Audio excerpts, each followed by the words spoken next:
حلال سے مراد ہے، حلال کو بیسیکلی یہ ذبح سے نکلا ہے، سلاٹرنگ جو ہوتی ہے جانوروں کی اس سے نکلا ہے حلال، کہ جب کسی جانور کو حلال کیا جاتا ہے تو یہ وہ والا حلال ہے جو پھر آگے پھیل کر ساری پروڈکٹ کے لیے نافذ کر دیا گیا.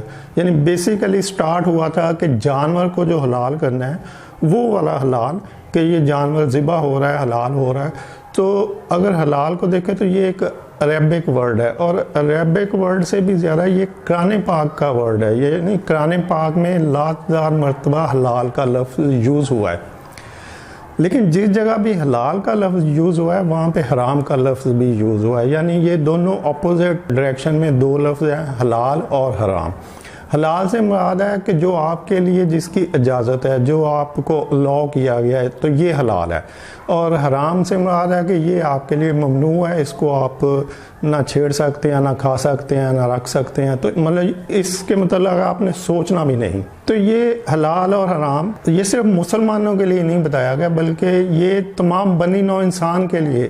اللہ تعالیٰ جب بھی کوئی میسج دیتا ہے، کوئی چیز بتاتا ہے لوگوں کو، وہ قرآن پاک کے تھرو بتایا یا قرآن پاک سے پہلے آنے والی جتنی بھی کتابیں تھیں اللہ نے جو بھجوائیں مختلف نبیوں پیغمبروں کے ذریعے، جیسے تورات ہے، زبور ہے، انجیل ہے، قرآن پاک ہے، تو یہ سب کے اندر اللہ تعالیٰ کا ایک ہی میسج تھا، اور سب میں یہ بتایا گیا کہ یہ چیزیں حرام ہیں اور یہ چیزیں حلال ہیں. اور اس کے لیے آپ ڈاکٹر ذاکر نائک جو کہ ڈفرینٹ ریلیجن کے اوپر ان کی کمپیریٹو سٹڈی ہے، ان کو سن سکتے ہیں اس بارے میں. وہ کہتے ہیں کہ حلال اور حرام کا کنسیپٹ ہر مذہب کے اندر ہے.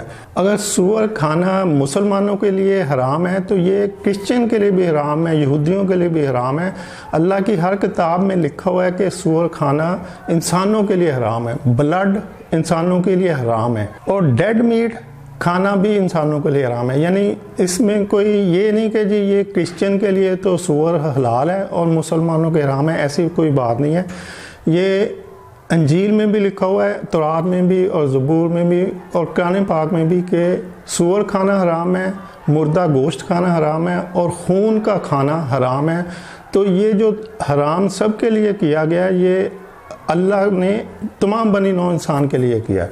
اور اس میں ایک حکمت بھی ہے جو آگے چلتے ہیں تو پھر ڈسکس کرتے ہیں. تو ابھی میں یہ کہہ رہا ہوں کہ بیسیکلی یہ حلال کا جو کنسیپٹ ہے یہ ذبح سے شروع ہوا تھا، جانوروں سے شروع ہوا تھا، تو پھر یہ آہستہ آہستہ ڈیولپ ہوتا ہوا پورا جو ڈائٹری سسٹم ہے، جو لوگوں کے کھانے کا سسٹم ہے، اس کے اوپر امپلیمنٹ کر دیا گیا. کیونکہ گوشت کے ساتھ آپ ڈفرینٹ انگریڈینٹس بھی یوز کرتے ہیں، اسپائسیز یوز کرتے ہیں، کوئی اور چیزیں یوز کرتے ہیں. تو جو بھی چیز ویجیٹیبل، فروٹ، جو بھی آپ یوز کرتے ہیں، پھر یہ ان سب کے اوپر نافذ کر دیا گیا کہ ہر چیز کو دیکھا جائے کہ یہ حلال کیٹیگری میں آتی ہے یا حرام کیٹیگریز میں آتی ہے. حلال کو آپ اس طرح سے بھی دیکھ سکتے ہیں کہ حلال سے مراد ہے ثواب یعنی نیکی والا کام، اور حرام سے مراد ہے گناہ یعنی غلطی والا کام. یعنی حلال سے مراد یہ نہیں ہے کہ آپ نے صرف حلال کے رولز کو فالو کیا، ایون آپ وہ رولز فالو کرتے ہوئے جب اس پروسیس کو کریں گے تو آپ کو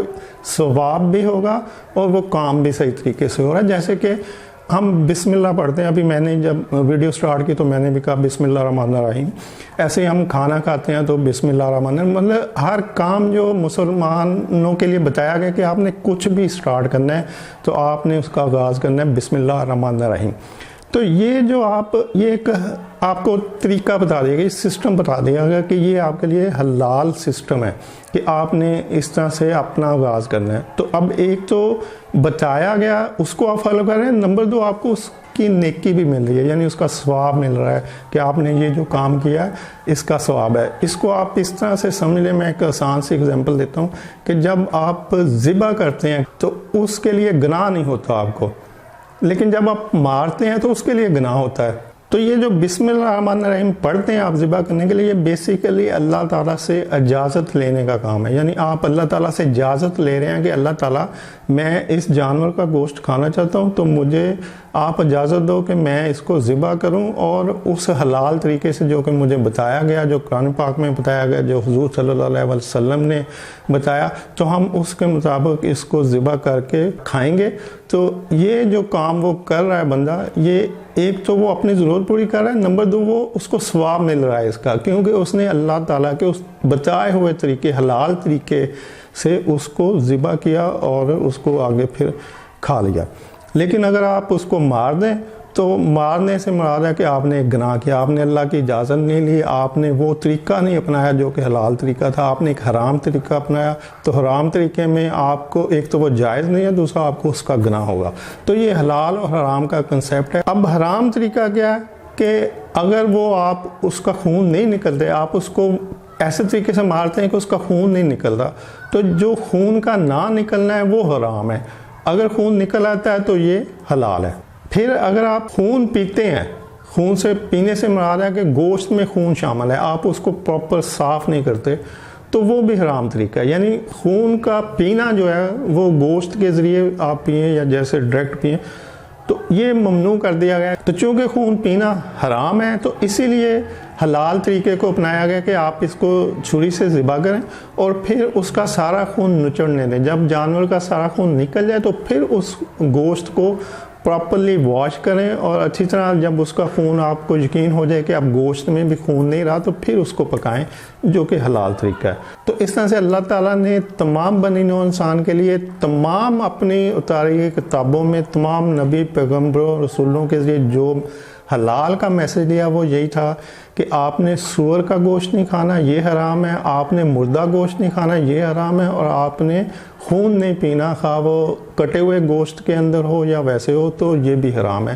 تو سلاٹرنگ میں جو کنسیپٹ، جو کہ حلال کا کنسیپٹ سلاٹرنگ سے سٹارٹ ہوا، تو وہ یہی تھا کہ یہ اگر آپ 3 چیزوں کو کیئر کرتے ہیں کہ آپ سور نہیں کھا رہے، آپ مردہ گوشت نہیں کھا رہے اور خون والا گوشت نہیں کھا رہے، تو پھر وہ حلال ہے۔ اور اگر ان میں سے ان تینوں چیزوں میں سے کوئی بھی چیز اس کے اندر آتی ہے، شامل ہوتی ہے، تو پھر وہ حرام ہے۔